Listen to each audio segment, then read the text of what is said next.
voici la vidéo dont je voulais vous parler. Des amis m'ont soumis cette vidéo. C'est un enfant qui est en Espagne, je crois, dans un parc de loisirs et d'autres enfants l'ont renvoyé, n'ont pas voulu. Et la maman ne savait pas quoi faire. Et il y a même un enfant qui est allé chercher le petit enfant noir pour le taper sur la tête, etc. etc. Donc c'est cette vidéo-là dont je voulais vous parler. Hein. Je vais l'arrêter, voilà. Voilà. Alors, les enfants qui vont dans des parcs et sont rejetés par les autres, c'est en Europe. Hein. Il faut savoir tout simplement que les enfants font ça souvent. Dans les crèches, moi j'ai des amis qui sont des auxiliaires de puriculture. Dans les crèches, partout où les enfants se rencontrent, ils sont méchants entre eux quelquefois. Il y en a qui sont gentils, il y en a qui ne sont pas gentils, etc. Mais il ne faut pas que cela traumatise. Il faut tout simplement, et en l'occurrence ici, la maman ne savait pas quoi faire. Et ça m'énerve beaucoup parce que tout mon travail, c'est d'informer les gens, de préparer les gens comment vivre avec les autres, comment réagir face à une situation. Mais bien souvent, nos compatriotes viennent et ne sont pas préparés. On se prépare au voyage, on se prépare à la rencontre. Ces cas de figure-là, moi je les ai vus et je les ai réglés. Un enfant, par exemple, qui va sur un toboggan et l'autre lui dit non, tu ne montes pas. Pour quelle raison? Voilà. Cette femme aurait dû dire à l'enfant, descends. Elle a été très correcte. Elle a regardé à gauche, à droite s'il y avait les parents des enfants. Une petite fille est venue et a demandé à l'enfant qui interdisait au petit noir de monter, de descendre. Bon, et après, les autres, quand elle est descendue, les autres enfants ont récidivé, ont refait la même chose. La maman était un peu embarrassée, l'enfant était gêné, donc l'enfant est descendu et la maman l'a amené sur un autre jouet, le petit cheval, etc. Et une autre petite fille est venue toucher la tête, pousser l'enfant sur sa tête. Donc c'est une persécution. Ce n'est pas du racisme, ça peut être du racisme, parce que les enfants sont des perroquets. Ils ne font que traduire ce qu'ils entendent chez eux. Ça c'est vrai, ça existe, etc. Mais c'est à la maman qui devait effectivement dire à l'enfant, aux autres enfants, de descendre ou bien de le laisser monter. Voilà, de le laisser monter. Vous voyez, quelquefois, les enfants, ils se braquent dans les cours d'école. Mais on ne voit que ça. Hein? Ils s'organisent, ils font de petits clans, etc. etc. C'est à l'adulte de savoir parler. Et là, en l'occurrence, c'est un espace public. Ça appartient à tout le monde.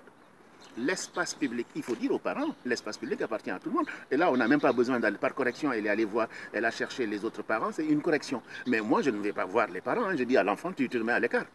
Si tu ne veux pas jouer, tu te mets à l'écart. Quand tu es au-dessus du toboggan, tu dois descendre tout de suite pour laisser la file continuer.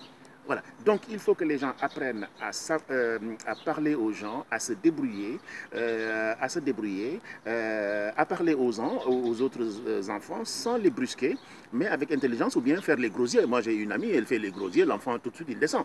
Voilà. Mais ici on a bien compris que la maman n'avait pas les codes. Il faut avoir les codes pour vivre ensemble, il faut avoir les codes pour pouvoir répondre. Mais sinon, prendre tout comme du racisme, etc., ce n'est pas vrai. Tous les enfants sont, entre guillemets, méchants. Tous les enfants se braquent, etc. Ils vont se faire des clans. Je vous ai dit, dans les cours d'école, j'ai fait une vidéo sur les cours d'école. Les cours d'école sont difficiles. Dans les crèches, les enfants s'organisent, etc. Mais les adultes sont là pour leur dire non, il faut partager. C'est l'idée de partager. Et effectivement, on est dans un monde maintenant où les gens se relâchent, se lâchent. Le racisme se développe.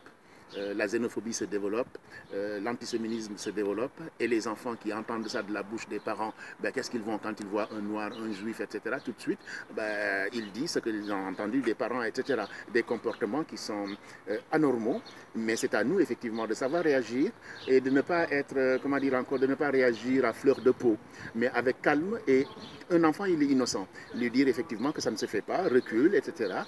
Lui donner effectivement la bonne parole, et vous allez voir, l'enfant, normalement, il doit descendre. Voilà. Donc, il faut avoir les codes. Quand on voyage, il faut avoir les codes, il faut apprendre, et puis ne pas tout de suite tomber dans le racisme, etc. Non. Il faut avoir les codes pour vivre ensemble avec les autres. Avoir les codes pour pouvoir se défendre. Défendre, ce n'est pas attaquer. C'est tout simplement avoir la bonne réponse, la bonne attitude, hein, et puis ne pas aller sur un échec. Ce petit enfant, j'avais pitié de lui parce qu'il voulait s'amuser, il était différent des autres. Ce n'est pas un problème d'être différent. Voilà, on est tous différents. Même entre les blancs, ils sont différents. Voilà, ce n'est pas ça le problème. Hein. Et dire à l'enfant, ben, les autres n'ont pas été gentils, la prochaine fois, ben, je saurai leur parler autrement. Et puis, voilà. Donc, Apprenons à nos enfants à partager, à donner, apprenons aussi à nos mamans à pouvoir réagir de façon intelligente face effectivement à ce genre de travers, de comportement d'enfants mesquins, méchants, mais vraiment pas en réalité aussi dangereux que ça. Mais on ne doit rien banaliser, on doit toujours relever la tête, expliquer, ouvrir les yeux pour dire non, ce n'est pas comme ça, et bien avoir les codes qu'il faut pour bien se comporter. L'Europe est difficile. On ne peut pas être en Europe si on n'a pas les codes. Pour réussir en Europe, il faut avoir les codes. Donc ces codes-là, il faut les apprendre. Et on peut les apprendre un peu partout. Dans les écoles, discuter avec les parents, les petites vidéos que je fais, etc. Écoutez, continuez à vous abonner à ma petite chaîne.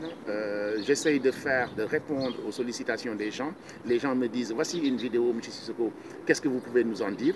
Ben voilà tout ce que je pouvais vous en dire. Abonnez-vous, partagez et puis discutons-en. Merci beaucoup à ma caméra woman, Madame Rousselet.